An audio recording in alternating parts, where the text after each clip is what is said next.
เลยเนาะมีทางแม่ใหญ่ใจดีเพิ่นอยู่ทางพังไทยเนาะพี่น้องเนาะเพิ่นฝากเงินฝากคำมาให้บ่นิวผ่านเบาลี่เนาะพี่น้องเนาะฝากเงินฝากคำมาให้บ่นิวเติมน้ำมูกน้ำมันซื้อของอยู่ของกินพี่น้องเลยเนาะบ่นิวก็ขอบคุณขอบใจเด้อเนาะทางแม่เพิ่นอันฝากเงินฝากคำมาให้ซื้ออยู่ซื้อกินเนาะบ่นิวก็ขอบคุณขอบใจหลายๆโดยรับผู้ใหญ่ใจดีทุกคนโดยนั่งอยู่นี่แหละมีไปกินดอกมีอยู่จักกับว่าหมูอยู่คนกินหลายดอกบ่หลายดอกบีพี่น้องเอ้ยน้ำหอมอยู่กบ ทราบที่เป็นอยู่บ่ทางน้อยมันจะคุยเป็นเนาะคุยเป็นอยู่เนาะตัวพี่น้องเอ้ยเนาะฮอดขั้นตอนการขั่วเลยเด้อพี่น้องเด้อเนาะบัดนี้บ่ได้ชื่อมาผังเมียเจ้าพ่อมเลยขออภัยบอกแล้วนี่มัวว่าบ่ได้ชื่อมาผังโตได้เลยขออภัยบอกเมียบ่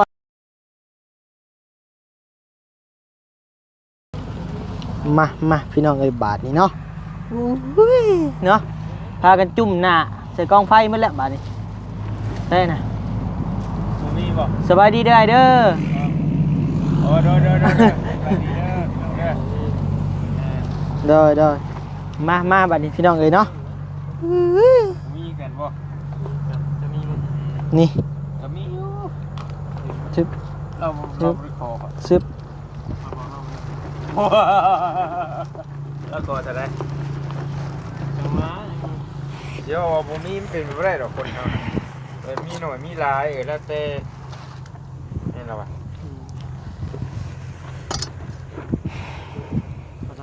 สบายดีเด้อพี่น้องเด้อเนาะมาพบมาพอกับบ่าวนิวในมื้อนี้ก็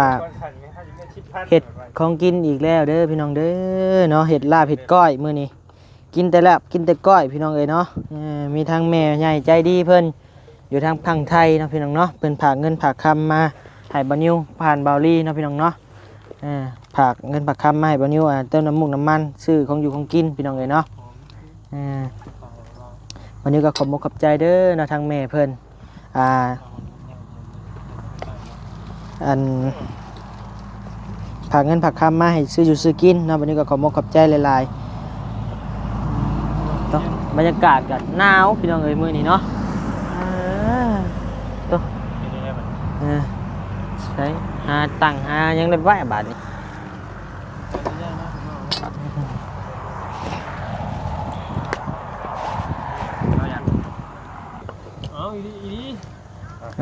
มาพี่น้องเอ้ยไปหาตังค์มาพี่น้องเอ้ยบัดนี้เนาะตัวซอยซีนอยู่ม่อมบัดนี้ช่องนี้กระโดดเลยแต่ในปานี่เพิ่นก็เรียกว่าปูบริเรีย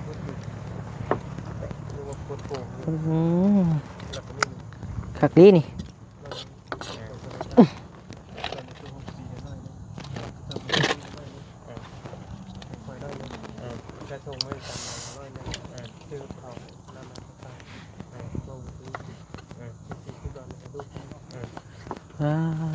ฝนก็ตกพี่น้องเอ้ยบานนี่เนาะ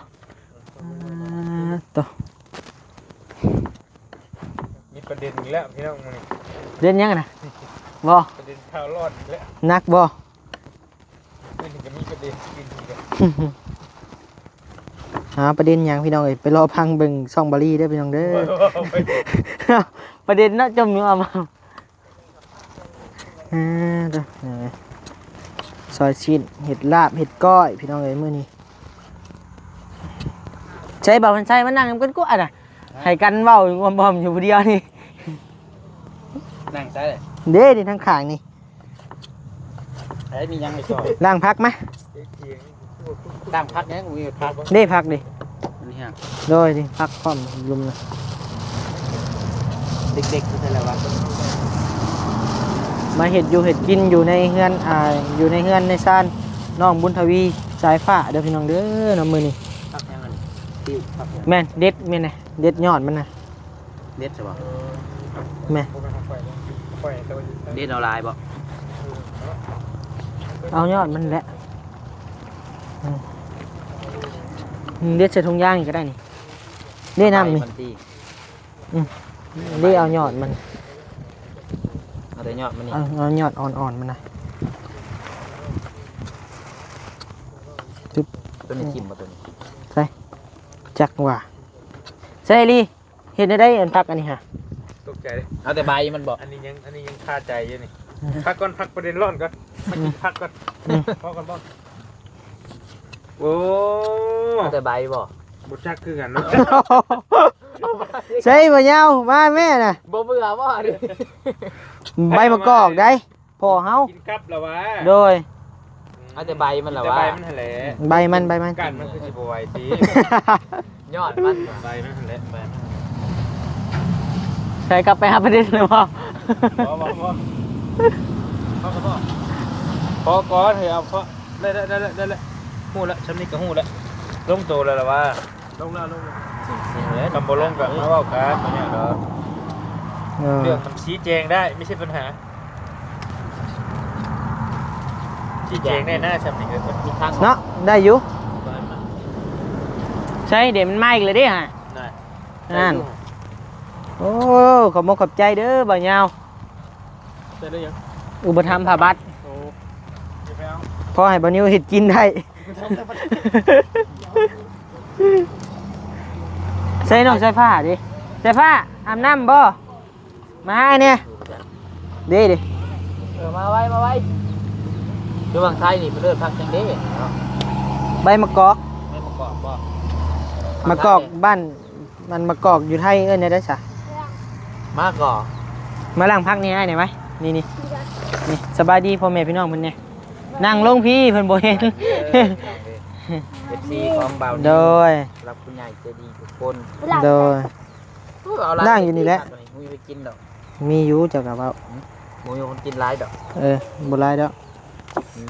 พ่อเพิ่นน่ะแหละกับลุงลุงเพิ่นเมื่อได้เนาะลุงเพิ่นเมื่อแล้ววะ ข่อยผู้หนึ่งแล้วกว่ามันนะ บ่กินบ่ทางไอ้ยาวนี่มักข่อยเบิ่งได้ตามสไตล์กิน ไม่เคยกินเนี่ย ไอรี่นี่มักจักมักบ่มักว่าไปก่อนได้ พอแล้วเรื่อย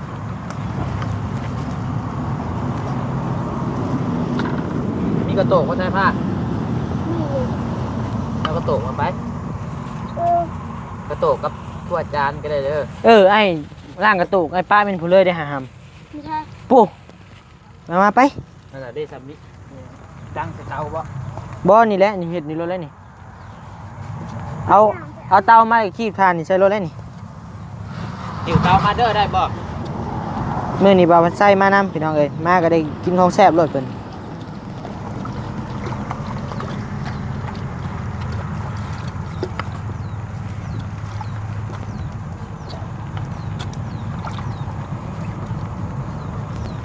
มาอีกแล้วผลพี่น้องเอ้ย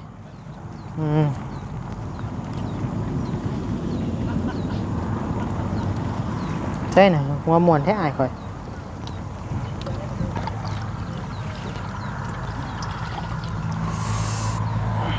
มื้อนี้สิ้นบ่อยากแดงปานใดพี่น้องเอ้ย จำไม่แล้วเนาะ ซั่นนี่บ่ โมเมนต์กินอยู่โฮง เนาะมันสิ้นซื้อตอนเช้าเด้ อันโวงเลยขาไม่ไหมนั่นน่ะ แดงคักอยู่เนาะ ตัวมันติงตึกเลย คัก บาง อยู่ คน จัง บอกกล้ากินกูแล้ว ข่อยนี่แห้งหมักได้ตัวมันติงนะเพราะว่ามันสดเด้ ไม่เห็นนะมาหลังพักทั้งโต เป็นของสดมีคนหมักเนาะ เอ้าของสดวะ เอาไว้อยู่พื้น ซีนมี เอา ซ้ำ ไว้ นี่ ไว้ นะ ให้นก แม่ พื้น ถ้าสิบ่มักของสดเนาะแนวอื่นเจ้าก็ยังหมัก ใช้เล็กซีดได้มีบอก มีอยู่ทางแม่เพิ่นซื้อมาให้อยู่ นี่ มาเด้อเอามาพักนะ ไผน่ะสั่งน้อยจนบ่จือ โถ เลี่ยมนาวนี่ ใช้หลังพักเลย ฮะเขาแกะออกแล้วตัวหนึ่งน่ะ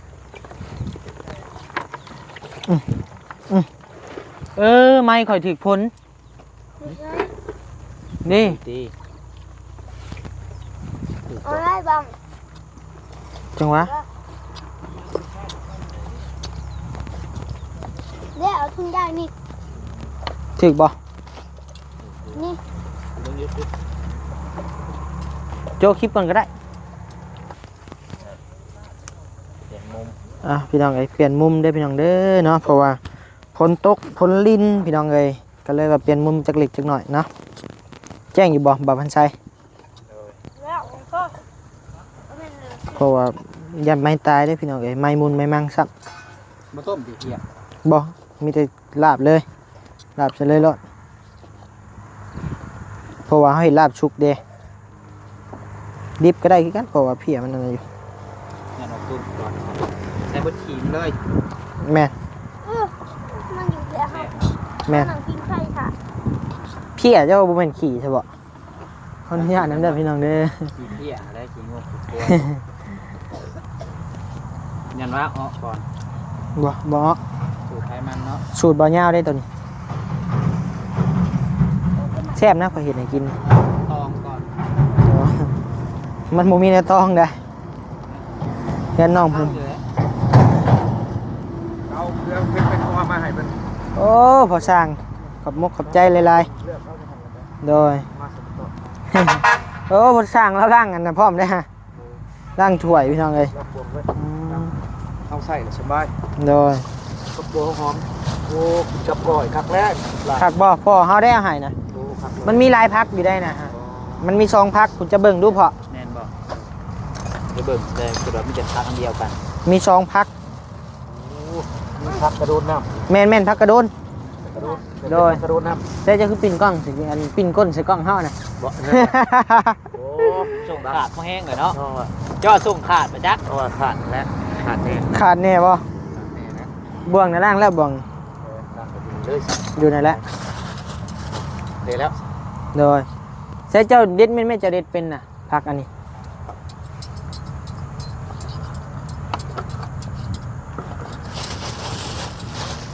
เอาแบบกัดจุดเป็นไง โดยเปลี่ยนมุมอีกก่อนพี่น้องเอ้ยมุมนี้คือสิบ่มีดอกทนนี่ใส่บ่พันใส่เบิ่งค่อยขอทางนี่ ชี้มาเลยได้ ไผ่ อยู่เลยยกแยกแป๊กกันได้ โดย เริ่มเลยได้ นี่แหละนี่คักแล้วนี่มุมนี้ กินเขาแรงแล้วแค่นี้ เนาะ เขาหินหนู เห็นหลายคนแน่นะ ดอกเดียวจะไหนก็เอาดอกหนึ่งมาบอกมา เอาเมื่อใส่ เอาไปเฮือนทางเดียว บ่แล้วเอาอยู่นี่แหละ อยู่พุ่นบ่ไปกะทำน้องนิ้วแล้วไปได้สบาย เดี๋ยวไอ้ถ่ายคลิปก่อนไอ้ลีถ่ายคลิปก่อนเด้อจะเอามือ ดอกไผ่ตอนนั้นก็พุ่น กับทางอ้ายเพิ่นถ่ายคลิปก่อน เป็นยังกินเบิ่นบ่เห็นหูกิน อืม กินเลี้ยงผู้ช่างนี่แหละให้ผู้ช่าง เลี้ยงมาทุกคนนี่แหละเนาะเพราะว่า เลี้ยงเบิดแล้วทีมงานกับหลายคนเซลหนักจะเป็น2เมนูแล้วโอ้รับไปได้หมดมอง เจ้าบ่ใช้มีแห้งแล้วบ่มือหาเมียมา โอ้เกิดเก่ามาเลย เรียนว่าคือว่าจมอีโมอยู่ นั่นบ่โอ้โมหลายโม โมหลายโม โมไม่แล้วล้อโมห้องไม่ห้องยังเนาะ โมสามเหลี่ยมเด้เฮาเอิ้นแหละสามเหลี่ยมเฮาเอิ้น เป็นตำนาน เออ นะ มีอยู่เฮาซื้อมาอยู่ ย่างได้สัก บ่เฮาซื้อมาอยู่เป็นงัวฮะ คือเจ้าบ่ใส่จานให้ยังมาเลยกระทำกระทิงที่นี่ ว่าเรื่องเป็นงัวเครื่องปรุงก็หากระตาใส่กว่าหำ หาเถาะบังกระตาเจ้าละมากขลุ่เครื่องนี่ครบเบิดปัญหาไปหายเบิดแล้ว เนาะ ขนมคือเป็นยังไงวะ จังหวะนี้คอยจะบุกินขอถ้ากินเบิดสองก้อนเลยใครกินตัวนี้แล้วบ่นิวเห็ดเนี่ย เนี่ยแซ่บซั่นบ่ เนี่ยเสียบจ้ะ เป็นทางแม่เพิ่นซื้อให้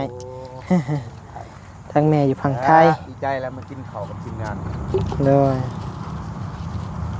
เพิ่นเห็นว่า ที่แล้วรถขี่รถขึ้นมาเลยมาผัดรถบ่แล้ว โดย เว้าคือแต่บัดไปเฮ็ดตัวจริงเพิ่นว่า บ่แล้ว บ่ได้ตามใจ มันบ่คือความเว้าเพิ่นโอ้ เหตุเฮาเสียเวลาซ้ํติ แม่นกระชั้นข่อยมาแต่ว่านี่คือแล้วบอลี่ก็ไปชวนข้างแน่แล้ว โดย เมื่อวานฝนบ่ได้ตกเดี๋ยววัน ว่าหนักภาพคือ ตัวนี้ไว้ปิ้งซะพี่น้องเอ้ย ราะว่ามันเป็นมันหย่อมมันแยมมันยังบัด เป็นหยังพี่บ่เอ้ยโทรศัพท์บ่พันใช่ฮะ น้ำขับ มันแห้ง ตามันแห้งหมดแล้วเห็นบ่เฮามัดตึงแล้วมันบ่พับเห็นบ่เพาะมันล่วงเลยลมอย่าเพิ่งย่องได้ขาดเอาอีกแล้ว มันมากกระตุกตัวนี้ใช้อยู่ โดยชิ้นหมูบัด เก็บกันนาบ่ได้มี เอาชิ้นหมูก้อนบัด นั่นบ่ โดย งูเห็นยังวะ อันนี้นึง เจ้าจมอย่ากินหมูกระทะบ่หามถ้าว่ามีอันหม้อได้เฮ็ดได้อยู่พี่น้องเอ้ยหมูชิ้นหมูแล้วพี่น้องเอ้ยเนาะ ขวบ่ เฮ็ดขั่วนะกินบ่พอขั่ว บ้านนี้ ฮะ นอนเที่ยง บ่เดี๋ยวอันปรุงแล้วเรียบร้อยจังขั่ว นับพานมาแล้วพานพานเงา ใช่เจ้าช้อยค่อยบัดนี้ค่อยสิเฮ็ดตัวนี้บัดนี้ บ้านแล้วบ้านแล้ว บ่ค่อยสินั่งเฮ็ดอยู่นี่ได้ ช่วยยัง เซฟไอ้ยาวเบิ่งมุมภายในได้บ่ ช่วยขวบบ่ แม่นชั่วขั่วบ่อ้ายขั่วบ่ชิ้นหมู ขอคือปิ้ง พี่เงาก็ได้ ปิ้งบ่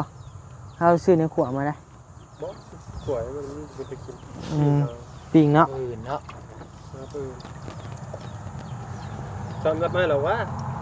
มันหนักหลายเด้ ปิ้งไว้มันเป็น ครับว่าไงบ่ปิ้งคุกก็ได้ปิ้งพ่อหน่อยของเรา โดย แล้วก็ถ้ามาปืนมากกะพอทางแล้วมีพักมีหญ้าอยู่ก็ให้เราลาดกิน บ่ซั่นเฮาก็ขั่วครึ่งนึงแล้วจงตัวดิบแม่นเอาน้ำก้อนยังอยู่เด้ แต่เจ้า ขนาดสิจงก็จงเบิดเลย มันลดหลายคนเด้นี่ ให้รถน้ำเนี่ยน้ำมันสิ เอ้า ปลามีอยู่ได้แหละปลา ปาดนี่ปาดขั่วรถนี่เด้ ก็นี่ก็ยังมีเมากะ นี่ปาดขั่วตัวนี้ ขวบบ่ ตัวนี้เอาเมียนให้น้องเพิ่นให้พ่อสร้างเด้อ โดย ให้เจ้าเฮ็ดกิน กันกินและมือตอนเช้า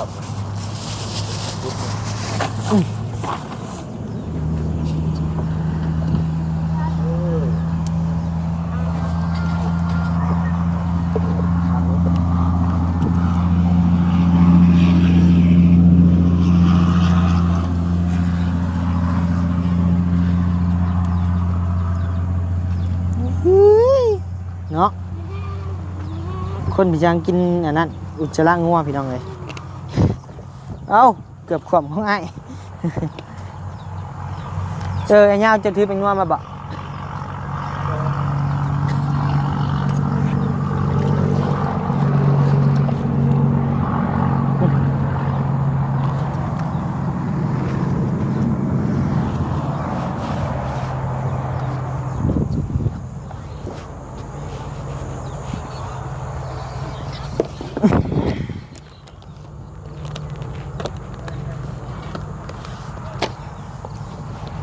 เขาคั่วได้ฮัม ด้วนข้าวดูสั่งน้อยกูจักไปเอาเปลือกมา ไปไม่แปรไปเอาข้าวคั่วให้อ้ายไป เอาไปคุกไป แล้วก็ โอ้เกือบมือขาดบ่วางได้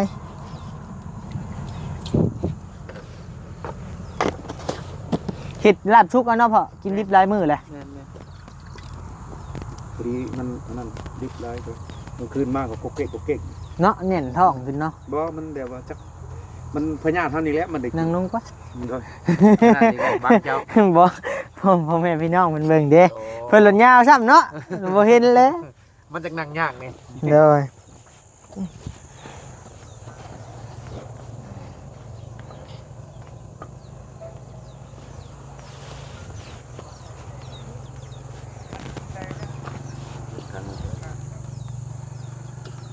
ซุปปกระเทือนนะมันก็แตก เด้อ โอ้บอกเพื่อนได้เปียกเลยเติบเลยสันเอากลับได้เติบเดี๋ยวนี้กูก็เริ่มแล้วติดพลอยมาแล้ว เปลี่ยนมุมกล้องอีกแล้วพี่น้องเอ้ย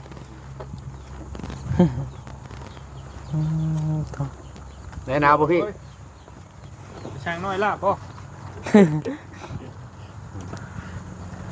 เก็บได้กันช่างน้อยลาบเชฟปัญญา ใส่สแคปเฮานี่อ้าย ฮะ สแคปเฮานี่ จะแคบแบบไร นี่แหละใส่น้องใส่ผ้าหรือบ่มานั่นเนาะ อ่ะ มาสะพานนี่ มะนาวว่าทุก อัน ละ นี้มันนี่อันนี้ เด็กไม่ซอยว่าหอมมันใช่ มาขอไอ้สแครปอีกในบัตรหนึ่ง เอาสแคปอีกว่า โดยมีใส่ผ้า เอารัวๆเลยเนี่ยเอาไปใครหู้ใคร นมมือซะนมมืออ่ะ ว่าชู โอเค โอ้อาบน้ำไปโตหอมแล้วบาดเนาะโอ้ ก็ แน่นี่แหละ จะนอนอยู่รุมรีรอบ่มันนี่บ่ เนาะในบ่สร้างดมบ่ บีพี่น้องเอ้ย น้ำหอมอยู่ กบทราบที่เป็นอยู่บ่ทางน้อยมันจะคุยเป็นเนาะคุยเป็นอยู่เนาะ ไว้พ่นนะ ให้กิน มีย่างอยู่คักก็นี่ป้อทานนี่ เดี๋ยวไอ้ตัวย่างนี่ ฮะโหอีกเลย แตะไหมฮะ เอ็นมันน่ะมัน เอาแตะมาเลยครับทิ้ง เด็กกระแตมันเด้ กินได้ไหว ใส่อันนั้นบ่ใส่ทุกคน เวลาจังย่างอีกเทื่อนึงก็ได้ลาบตัวนี้ก่อนเย็นใช่สั่งยาว ค่อยไปยังที่มีแนวนี่อยู่ดอกอยู่ร่วมกันจนนั่นพุ่นแหละมื้อนี้ คำบ่ บ่ต้องเฮ็ดต้องกินเด้อ ใช่ มี ต้อง น่า บอก กิน ลูกบอกเมียอะไรทั้งนั้นก็ได้ มีน่ากินลายแล้วทั้งนี้ก็ เสียเมื่อเพื่อดอกสิ มีแต่สิห่อมื้อสิถุงนั่น มาเดี๋ยวขอบมุกขอบใจ มาดีเด้อ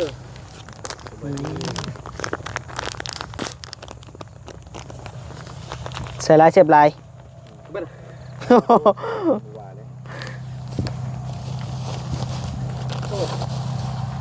งัวหน่อยเกือบตมบ่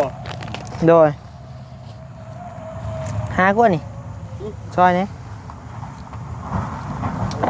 ปู หอมบัวบ่ หอมบัวแดง ปั้นแล้วว่าพวกละ ใครให้ลูกเพิ่มเลย บอดี้เฮ้ยปอกแปกมาเลยยับมาเลยก็นั่นดิบ่เป็นยังบ่ใหม่เจ้าค่ะ เป็นอยู่ เป็นแนวอะไรนะนั่นเดียวนะ ก้างให้ค่อยนี่ นี่ผู้ประคังให้สำนัก อื เลย ม โอ้ โหความมือนี่ ได้อยู่บ่ได้ที่ ได้อยู่สบายแล้ว ได้อยู่ ดี อ๋อตัว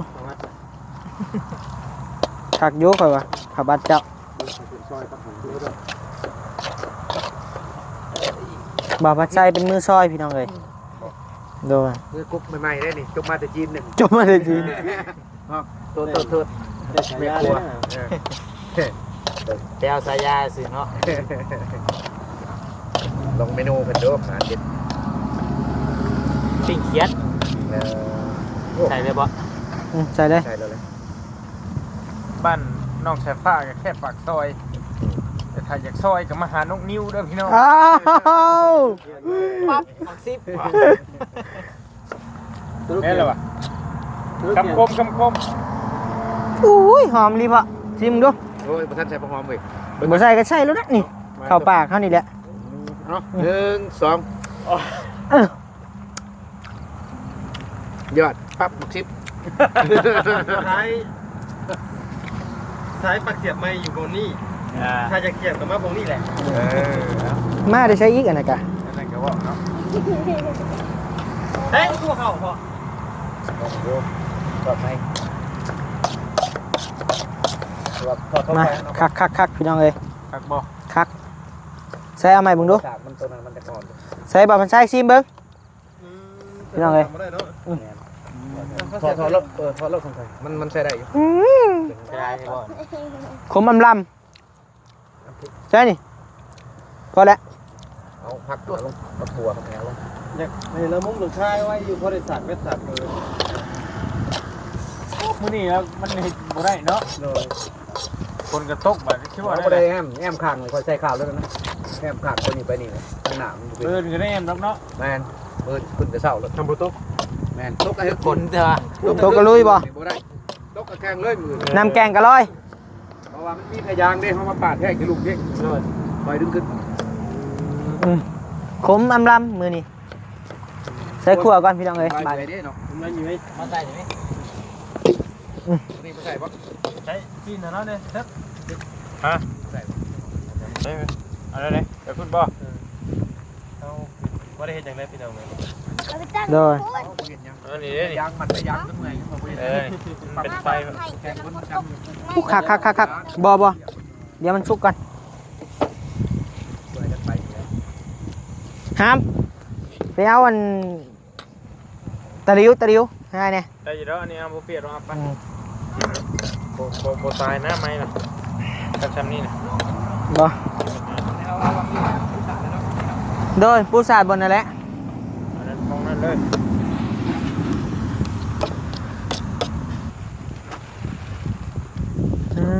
ตัวพี่น้องเอ้ยเนาะ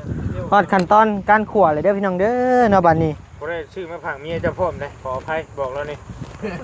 มันเมื่อว่าบ่ได้ซื้อมาฝากโตได้เลยขอให้ บอกเมียบ่น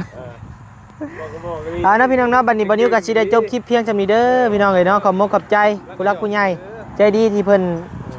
ส่งเงินส่งคำให้บ่นิวซื้อของอยู่ของกินเนาะบัดนี้ก็ขอมกขอบใจหลายๆเด้อเนาะขอให้แม่เพิ่นอยู่ดีมีแฮงความเจ็บบ่ให้ได้ความไข้บ่ให้มีเด้อเนาะปรารถนาสิ่งใดขอให้ได้สิ่งนั้นสมความมุ่งมั่นปรารถนาเด้อแม่เด้อเนาะอย่าเจ็บอย่าจนเอาบัดนี้ก็สิได้จบคลิปเพียงซำนี้เด้อโดยบ๊ายบาย